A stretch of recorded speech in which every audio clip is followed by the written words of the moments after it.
ശബരിമല സ്വർണ്ണ കവർച്ചയിൽ നിർണായക കൂടിക്കാഴ്ച നടത്തി പി.എൻ. നാരായണവർമ്മയും എസ്.ടി.ആർ. കുമാറും. കവർച്ചയ്ക്ക് പിന്നിൽ ഗൂഢാലോചന ഉണ്ടായോ എന്ന സംശയമെന്ന് ശബരിമല കർമ്മസമിതി ജനറൽ കൺവീനർ എസ്.ടി.ആർ. കുമാർ പറഞ്ഞു. സ്വർണ്ണ കവർച്ച ആശങ്കയുണർത്തുന്നുവെന്ന് പി.എൻ. നാരായണവർമ്മയും പ്രതികരിച്ചു. ഇരുവരുടെയും ഏറ്റവും നിർണായകമായ ആ കൂടിക്കാഴ്ച ഇപ്പോൾ അവസാനിച്ചിരിക്കുന്നു. പ്രധാനപ്പെട്ട വിഷയങ്ങൾ ശബരിമലയുമായി ബന്ധപ്പെട്ട്, ശബരിമല സംരക്ഷണവുമായി ബന്ധപ്പെട്ട് സ്ഥിതിഗതികൾ ഇത്രയും വഷളാകുന്നു. സ്വർണ്ണ കവർച്ചയുമായി ബന്ധപ്പെട്ട വിഷയങ്ങൾ തന്നെയാണ് ഇരുവരും തമ്മിലുള്ള ഒരു സംസാരത്തിൽ വിഷയമായി വന്നത്. കാരണം ഇത്തരത്തിൽ നിരീശ്വരവാദികളായ ഭരണകൂടം ഒപ്പം തന്നെ ദേവസ്വം ബോർഡും എല്ലാം ശബരിമലയെ തകർക്കാനുള്ള നീക്കം നടത്തുന്നു എന്ന് മാത്രമല്ല, അവിടെ ഇത്തരത്തിൽ കവർച്ച പോലും നടക്കുന്ന സ്ഥിതിയിലേക്ക് കാര്യങ്ങൾ പോകുമ്പോൾ ഹൈന്ദവ സമൂഹം ഒന്നാകെ ഒത്തൊരുമിച്ചുള്ള പ്രക്ഷോഭങ്ങളിലേക്കാണ് ഇനിയുള്ള ആ സമയം നീങ്ങേണ്ടത് എന്നത് തന്നെയാണ് അതിൽ ഏറ്റവും പ്രധാനമെന്ന് പറയുന്നത്. അത് സംബന്ധിച്ച വിഷയങ്ങൾ തന്നെയാണ് ഇരുവരുടെയും ചർച്ചയിൽ വിഷയമായി വന്നിരിക്കുന്നത്. ഇപ്പോൾ നമ്മളോടൊപ്പം ശബരിമല കർമ്മസമിതി ദേശീയ ജനറൽ കൺവീനർ എസ്.ടി.ആർ. കുമാർ സാറുണ്ട്. ഒപ്പം തന്നെ പന്തളം കൊട്ടാരം കുടുംബാംഗമായ പി.എൻ. നാരായണവർമ്മ സാറുണ്ട്.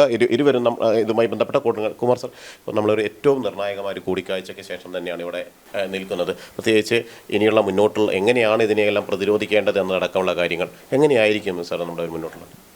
നമ്മളൊരു കൂട്ടായ രീതിയിലാണ് ഇത്തരം വിഷയങ്ങൾ ചർച്ച ചെയ്ത് മുന്നോട്ട് പോവുക. അപ്പോൾ ശ്രീ നാരായണവർമ്മജി ഞാനുമായിട്ടുള്ള ഡിസ്കഷൻ എന്ന് പറഞ്ഞാൽ, ഒന്ന് നമ്മുടെ ഇപ്പോൾ ഇതുവരെയുള്ള പുറത്തേക്ക് വന്ന വിവരങ്ങളെക്കുറിച്ചൊരു വിശകലനമായിരുന്നു നമ്മൾ ചെയ്തത്. കാരണം എന്തൊക്കെ കാര്യങ്ങളാണ് പുറത്തേക്ക് വന്നിരിക്കുന്നത്, അതിൻ്റെ പേരിൽ എന്തൊക്കെ നടപടികളുമായിട്ട് മുന്നോട്ട് പോകാം.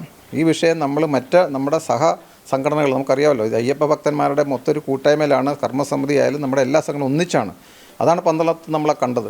അപ്പോൾ അത്തരത്തിൽ ഒന്നിച്ചൊരു കൂട്ടായ്മയിൽ കൂടെ ചർച്ച ചെയ്തിട്ടായിരിക്കും മുന്നോട്ടുള്ള തീരുമാനം. പക്ഷേ ഈ പ്രത്യേകിച്ച് പന്തളം കൊട്ടാരത്തിനൊക്കെ വളരെ ആശങ്കയുണ്ട്. വർമ്മജി നമുക്കൊക്കെ അറിയാം, 2018 പ്രക്ഷോഭ സമയത്ത് അദ്ദേഹം ജനറൽ സെക്രട്ടറി ആയിരുന്ന കൊട്ടാരം സംഘം അവർ വളരെ ശക്തമായ രീതിയിൽ പ്രതികരിച്ചതാണ്. അപ്പോൾ അവർക്കൊക്കെ അവരുടെയൊക്കെ ഉള്ളിൽ ധാരാളം ആശങ്കകളുണ്ട് ഇന്ന്. അത് ശബരിമല എന്നുള്ളത് നമ്മുടെ എല്ലാം വിശ്വാസത്തിൻ്റെ ഒരു ഭാഗമായിട്ട് അതിൽ തകർക്കാൻ 2018 ശ്രമിച്ച ഈ സർക്കാർ തുടർന്ന് ഇങ്ങോട്ട് പല നടപടികളും എടുത്തതെല്ലാം നമുക്കിപ്പോൾ ആശങ്കയുണ്ട്. നമ്മളൊന്ന് തിരിഞ്ഞു നോക്കുമ്പോൾ ഒന്ന് രണ്ട് കാര്യം കൂടി ഞാൻ പറയാൻ ഉദ്ദേശിക്കുകയാണ്. ഇതിനു വേണ്ടി ഒരുക്കിയ ഒരു സന്ദർഭം ഒരുക്കിയിട്ടുണ്ട്. അതായത് 2019 ഇത്തരം ഒരു മോഷണം നടത്തുന്നതിന് വേണ്ടി അവിടെ ഒരുക്കിയ ഒരു സംഭവം എന്ന് വെച്ചാൽ, 2017 എല്ലാ സന്നദ്ധ സംഘടനകളെയും ശബരിമലയിൽ പുറത്താക്കി. ശബരിമല അയ്യപ്പ സേവാ സമാജം ഉൾപ്പെടെ ധാരാളം സംഘടനകൾക്ക് അവിടെ ഭക്തജനങ്ങൾക്ക് വേണ്ടിയിട്ടുള്ള അന്നദാനം നടത്തിക്കൊണ്ടിരുന്നു.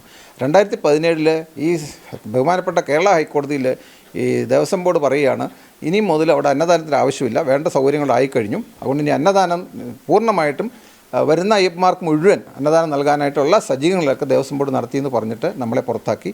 അയ്യപ്പ സേവാ സംഘത്തെ പുറത്താക്കി. അങ്ങനെയെല്ലാം നമ്മൾ അന്ന് മുതൽ കേസ് നടത്തുകയാണ്. ഓരോ സമയത്ത് അവർ ഇത് തന്നെ പറയുന്നത്. പക്ഷേ അവിടെ നമ്മൾ മനസ്സിലായൊരു കാര്യം, 25,000-30,000 പേർക്ക് മാത്രമേ അവിടെ അന്നദാനം കൊടുക്കാൻ സൗകര്യമുള്ളൂ. ഇനി അത് ആർക്കും വിശ്വാസമില്ലെങ്കിൽ ഒരു കാര്യം പറയും വളരെ വ്യക്തമാവും. ഇന്നും എത്രയോ ഹോട്ടലുകളാണ് അവിടെ പ്രവർത്തിക്കുന്നത്. എല്ലാ അയ്യപ്പന്മാരും എത്തുന്ന അയ്യപ്പന്മാർക്കും അന്നദാനം കൊടുക്കാനുള്ള സൗകര്യമുണ്ടെങ്കിൽ പിന്നെ എന്തിനാണ് ഈ ഹോട്ടലിന് പെർമിഷൻ കൊടുക്കുന്നത്? അതിന് ഉത്തരം പറയേണ്ട ദേവസ്വം ബോർഡാണ്. അപ്പോൾ അതിൻ്റെ അർത്ഥം എന്ന് വെച്ചാൽ അവരുടെ ഉദ്ദേശം ഈ സന്നദ്ധ സംഘടനകളെ ഇത്തരം കാര്യങ്ങളിൽ അവിടെ ശ്രദ്ധിക്കും. കാരണം നമ്മളൊക്കെ അവിടെ ഉണ്ടെങ്കിൽ തീർച്ചയായിട്ടും ഭക്തരുടെ സൗകര്യം ഒരുക്കുകയും ഈ തരം ആരാധനാ കാര്യങ്ങൾ നോക്കുകയും ഇങ്ങനെ കവർച്ചയ്ക്കുള്ള ഒരു സാഹചര്യം ഉണ്ടെങ്കിൽ നമ്മൾ തിരിച്ചറിഞ്ഞ് തടയും. അങ്ങനെ എല്ലാ സന്നദ്ധ സംഘടനയും പുറത്താക്കി എന്നുള്ളത് വളരെ പ്രധാനമാണ്. രണ്ടാമത് 2018 എന്താ സംഭവിച്ചത്? ഈ സുപ്രീം കോടതി ഉത്തരവിൻ്റെ മറ പിടിച്ചുകൊണ്ട് അവിടെ അയ്യപ്പ ഭക്തന്മാർക്കെതിരെ അവിടെ നിന്നത്തെ ക്രൂരമായ മർദ്ദനം കേസ്, അവിടെ ഈ വനിതകളെ കയറ്റിക്കൊണ്ടുവന്നത് ആചാരപരമായ മിഷൻ. ഞാൻ പറഞ്ഞത് അതല്ല.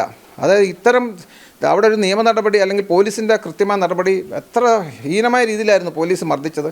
അങ്ങനെ ഭക്തജനങ്ങളെ മാറ്റി. മൂന്നാമതൊരു കാര്യം അവർ ചെയ്തു.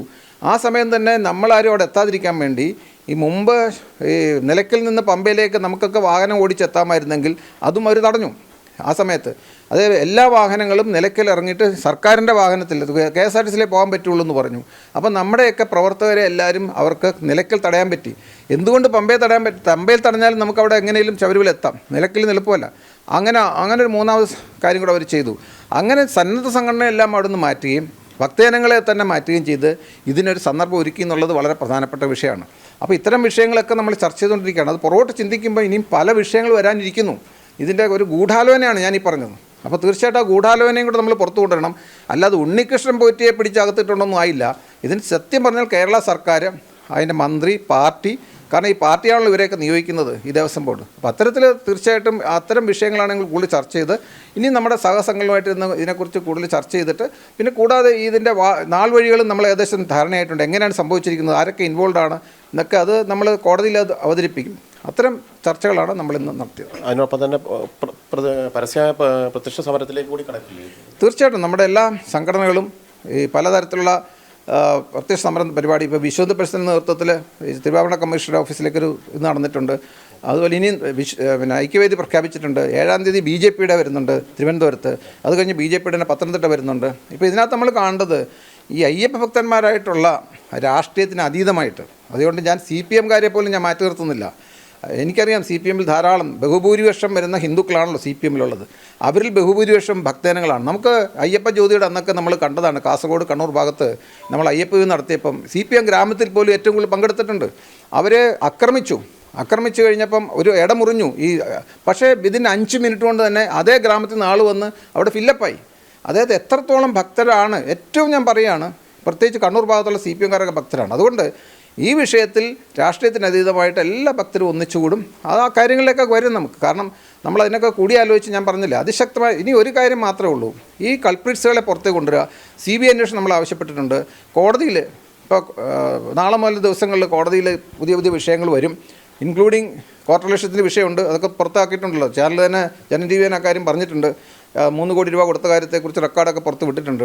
അത്തരം പല വിഷയങ്ങൾ വരികയാണ്. CBI എൻക്വയറി ഉണ്ട്. കൂടാതെ ഏറ്റവും പരമപ്രധാനമായ കാര്യം ഈ അവിശ്വാസം, അതായത് ഇന്നിപ്പം ദേവസ്വം ബോർഡിൻ്റെ എല്ലാ വിശ്വാസ്യത നഷ്ടപ്പെട്ടിട്ടുണ്ട്. അപ്പോൾ എന്താണ്, വി നീഡ് ടു ഹാവ് ഒരു പകരം സംവിധാനം ആവശ്യമുണ്ട്. എത്രയും പെട്ടെന്ന് ഈ ഭരണ സംവിധാനത്തെ പിരിച്ചുവിടണം. എന്നിട്ട് അതിനുള്ള സംവിധാനം അത് നമ്മൾ പറയും, നമ്മളതിനെക്കുറിച്ച് ആലോചിച്ചുകൊണ്ടിരിക്കുകയാണ്, എന്ത് പകരം സംവിധാനം അവിടെ കൊണ്ടുവരാൻ പറ്റും. ഇതിപ്പോൾ ഞങ്ങൾ സംഘടനക്കാരവിടെ ഭരിക്കാനൊന്നുമല്ല, അതും തെറ്റിദ്ധരിക്കേണ്ട. അത് കൃത്യമായിട്ടും എല്ലാ ഭക്തജനങ്ങൾക്കും വേണ്ടിയിട്ടുള്ള രീതിയിൽ ഒരു പകരം സംവിധാനം നമ്മൾ ആലോചിക്കേണ്ടി വരും. അത് വളരെ വിദഗ്ധന്മാരായിട്ട് ആലോചിച്ച് തീരുമാനിക്കുക. എന്തായാലും എത്രയും പെട്ടെന്ന് ഇവരെ അവിടെ നിന്ന് പിരിച്ചുവിടണം. അത് കോടതി നടപടി എടുക്കണം. വേണ്ടി വന്നാൽ കോടതി അവിടെ ഒരു കമ്മീഷനെ വെച്ചിട്ടോ അതല്ലെങ്കിൽ റിട്ടയർഡ് ജഡ്ജിയെ വെച്ചിട്ടോ അവിടുത്തെ ഭരണ നേതൃത്വം ഏറ്റെടുത്ത് ഭക്തജനങ്ങളുടെ മനസ്സിലുള്ള ഈ ഇമ്മീഡിയറ്റായിട്ട് നടത്താൻ നടപടിയും കൂടെ വേണം. വർമ്മ സാർ, ഇതേപോലെ തന്നെ നമ്മളെ സംബന്ധിച്ച് വലിയൊരു ആശങ്ക, എല്ലാവരെയും ഭക്തരെ സംബന്ധിച്ചിടത്തോളം ഇത് ഓരോന്ന് അനുദിനം കേൾക്കുന്ന വാർത്തകൾ എന്ന് പറയുമ്പോൾ സന്തോഷകരമായ ഒരു വാർത്തകളല്ല ഉണ്ടാകുന്നത്. പ്രത്യേകിച്ച് സർക്കാരിൻ്റെ പിടിപ്പുകേടും ദേവസ്വം ബോർഡിൻ്റെ ഇത്തരത്തിലുള്ള ഒത്താശയോടും കാര്യങ്ങളെല്ലാം നടക്കുമ്പോൾ എന്തായിരിക്കും നമ്മുടെ ഒരു മനസ്സുകളിൽ തോന്നുന്നത്? ഭക്തരെ ഞെട്ടിക്കുന്നു, ഭയങ്കരമായിട്ട് വിഷമം ഉണ്ടാക്കുന്ന കാര്യങ്ങളാണ് 2018 തൊട്ട് നമ്മൾ അനുഭവിച്ചുകൊണ്ടിരിക്കുകയാണ്. ആചാര സംരക്ഷണത്തിനെതിരായിട്ടുള്ള നീക്കം. ഇപ്പം അതുകൂടാതെ ഭഗവാന്റെ സ്വത്ത് വരെ അടിച്ചു മാറ്റുക.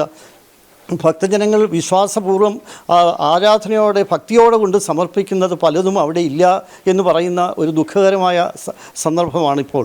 ഇത് വളരെയധികം ഇതിൻ്റെ പുറകിൽ വളരെ ഗൂഢാലോചനയുണ്ട്. ഇപ്പോൾ ഈ മഞ്ഞുമലയുടെ ഒരറ്റം മാത്രമേ നമ്മൾ കാണുന്നുള്ളൂ. ഇനി ഒത്തിരി കാര്യങ്ങൾ അന്വേഷിക്കേണ്ടിയിരിക്കുന്നു.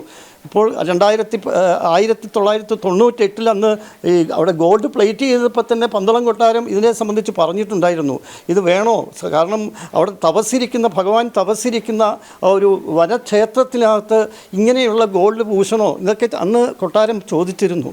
അതിനെതിരെ അതൊന്നും കണക്കാക്കാതെയാണ് ഇപ്പോൾ ഇതൊക്കെ ചെയ്തിരിക്കുന്നത്. നമുക്കറിയാം കേരളത്തിലുള്ള ക്ഷേത്രങ്ങളെല്ലാം ചെമ്പാണ് പോന്നിരിക്കുന്നത് അടിസ്ഥാനമായിട്ട്. ഇവിടെ ഈ ശബരിമലയിൽ എന്തിനാണ് അന്ന് മല്ലയ്യ അത് പൂശി, പക്ഷേ അദ്ദേഹത്തിൻ്റെ സ്ഥിതി ഇപ്പോൾ നമുക്കറിയാം. ഇത് ഈശ്വര കോപം, ഇതൊക്കെ നമ്മൾ കാണുന്നതിൽ കൂടുതൽ ഭഗവാൻ ഇതെല്ലാം കാണുന്നുണ്ട്, ഓരോ സമയത്തത് മുന്നോട്ട് കൊണ്ടുവരുന്നുണ്ട്. ഇത് ഭക്തജനങ്ങൾ, വിശ്വാസി സമൂഹം, കോടിക്കണക്കിന് അയ്യപ്പ വിശ്വാസികളാണ് ലോകത്തുള്ളവർ. അവരെല്ലാവരും വ്രതമെടുത്ത് 41 ദിവസം വ്രതമെടുത്ത് ഭക്തി ആദരപൂർവ്വം ഭഗവാനെ കാണുന്നു, അവിടെ സമർപ്പിക്കുന്നു. ആ സമർപ്പിക്കുന്നതൊന്നും ഭഗവാനില്ല എന്ന് പറയുമ്പോൾ വലിയ മനോവ്യഥയുണ്ടാകുന്നു. ഇനിയും കാണാം, ഇനിയുള്ള ദിവസങ്ങളിലെല്ലാം കൂടുതൽ കാര്യങ്ങൾ നമുക്ക് പുറത്തേക്ക് വരുമെന്ന് വിചാരിക്കാം. ഇനിയുള്ള കാര്യങ്ങളിലെല്ലാം തന്നെ പൂർണ്ണ പിന്തുണ ഹിന്ദു ഐക്യവേദി, വിശ്വ ഹിന്ദു പരിഷത്തും നടത്തുന്ന ശബരിമല കർമ്മസമിതി എല്ലാം നടത്തുന്നതിന് പൂർണ്ണമായും പന്തളം കൊട്ടാരത്തിൻ്റെ ഒരു പിന്തുണ തന്നെയല്ലേ? തീർച്ചയായിട്ടും പന്തളം കൊട്ടാരം നിർവാഹക സംഘം തീർച്ചയായിട്ടും ഇതിനോട് പ്രസ്താവനകളെല്ലാം ഇറക്കിയിട്ടുണ്ട്. തീർച്ചയായിട്ടും അവർക്ക് ഒരിക്കലും വിശ്വാസികളുടെ കൂടെ അപ്പുറം പോകാതിരിക്കാൻ പറ്റില്ല. കാരണം ഭഗവാന്റെ കൂടെയാണ് പന്തളം കൊട്ടാരം എന്നും, വിശ്വാസികളെല്ലാം ഭഗവാന്റെ കൂടെയാണ്. അതുകൊണ്ട് തീർച്ചയായിട്ടും പന്തളം കൊട്ടാരം എന്നും വിശ്വാസികളോടൊപ്പം തന്നെയായിരിക്കും. ആ നിലപാടിനൊരു മാറ്റവും ഉണ്ടാവില്ല. അത് ഇന്നത്തെ അതിൻ്റെ പ്രധാന ബഹുമാനപ്പെട്ട അതിൻ്റെ ഉത്തരവാദിത്തപ്പെട്ടവർ അത് പറഞ്ഞു കഴിഞ്ഞു. ടി വിയിലും ഒക്കെ തന്നെ പ്രസ്താവനകൾ കൊടുത്തിരുന്നു. തീർച്ചയായിട്ടും പന്തളം കുടുംബാംഗം എന്ന നിലയിൽ എനിക്ക് പറയാൻ സാധിക്കും, എന്നും ഭഗവാന്റെ സ്വത്തുക്കളും ഭഗവാനെയും സംരക്ഷിക്കേണ്ട ബാധ്യത പന്തളം കൊട്ടാരത്തിനുണ്ട്. പിതൃസ്ഥാനീയൻ എന്ന നിലയിൽ അത് തീർച്ചയായും പൂർത്തീകരിക്കും. അവസാന ഒരു അംഗം ഉള്ളിടത്തോളം കാലം പന്തളം കൊട്ടാരം എന്നും ഭഗവാന്റെ കൂടെ തന്നെയായിരിക്കും. സർക്കാരിൻ്റെ ഒരു പൊയ്മുഖം തന്നെയല്ലേ തുറന്നു വീഴുന്നത്? അയ്യപ്പ സംഗമമൊക്കെ നടത്തി അതേ സർക്കാർ അത് വിശ്വാസികൾക്കൊപ്പം നിൽക്കുന്നു എന്ന് വരുത്തുന്ന ഒരേ സമയത്തല്ല പൊയ്മുഖം തുറന്നു കാണിക്കപ്പെടുകയല്ലേ? തീർച്ചയായിട്ടും ഭഗവാൻ തന്നെയാണ് തുറന്ന് കാണിക്കുന്നത്. ഈ കള്ളസംഗമം അവിടെ ഭക്തരില്ല, ഭഗവാന്റെ പ്രസൻസ് ഇല്ലാതെ ഒരു സംഗമം ഉണ്ടാക്കിയിട്ട് ഇപ്പോൾ ഈ ഒരു സ്പോൺസേഴ്സ് ഉണ്ടാവും. എവിടുന്ന് സ്പോൺസർ വരും? ഇവിടെ ഈ തട്ടിപ്പാ നടക്കുന്നതെന്ന് കണ്ടാൽ ആര് സ്പോൺസർ ചെയ്യും? ഒരിക്കലും ഒരു വിശ്വാസികളും അവിടെ നിന്ന് സ്പോൺസർ ചെയ്യാൻ പോകുന്നില്ല. ഈ യഥാർത്ഥ ഭക്തർക്ക് സ്പോൺസർഷിപ്പൊന്നും ആവശ്യമില്ല. അവർ ഭഗവാനെ കണ്ട് അവർക്കുള്ള ആ സങ്കടങ്ങൾ ബോധ്യപ്പെടുത്തി ഭഗവാന്റെ ഒരു ദർശനം കിട്ടുക, അതുമാത്രമേ അവർ ഉദ്ദേശിക്കുന്നുള്ളൂ. ഇതൊക്കെ മറ്റുദ്ദേശങ്ങളുടെ പേരിലാണ് ഈ സ്പോൺസർഷിപ്പും ഇതുപോലുള്ള തട്ടിപ്പുകൾ കാണിക്കുവാൻ വേണ്ടിയാണ് ഇവർ ഈ സംഗമമൊക്കെ നടത്തിയത്.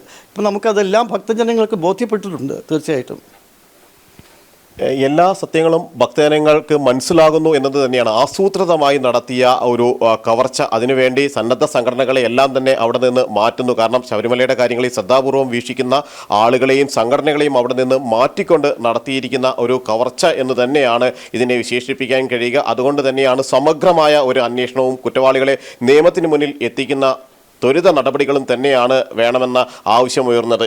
ക്യാമറാമാൻ സന്തോഷ് തിരുമലയ്ക്കൊപ്പം ജിജീഷ് കരുണാകരൻ, ജനം, കൊച്ചി.